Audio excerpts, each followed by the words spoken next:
Bonjour, je suis en compagnie du professeur Tran Baoui, ancien chef du service ORL de l'hôpital Lariboisière à Paris et président honoraire de l'Académie nationale de médecine.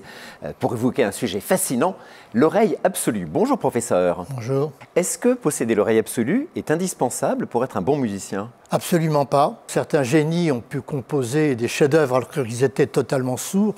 On pense bien sûr à Beethoven composant la 9e. Mais en réalité, de très bons musiciens, et d'ailleurs beaucoup d'individus dans la population générale, possèdent ce qu'on appelle l'oreille relative. C'est-à-dire qu'à partir d'une note de référence, ils sont capables de situer et de placer correctement les autres notes. On dit parfois que avoir l'oreille absolue peut gêner les porteurs de cette oreille. C'est vrai ou pas? Posséder l'oreille absolue peut être franchement déplaisant et désagréable.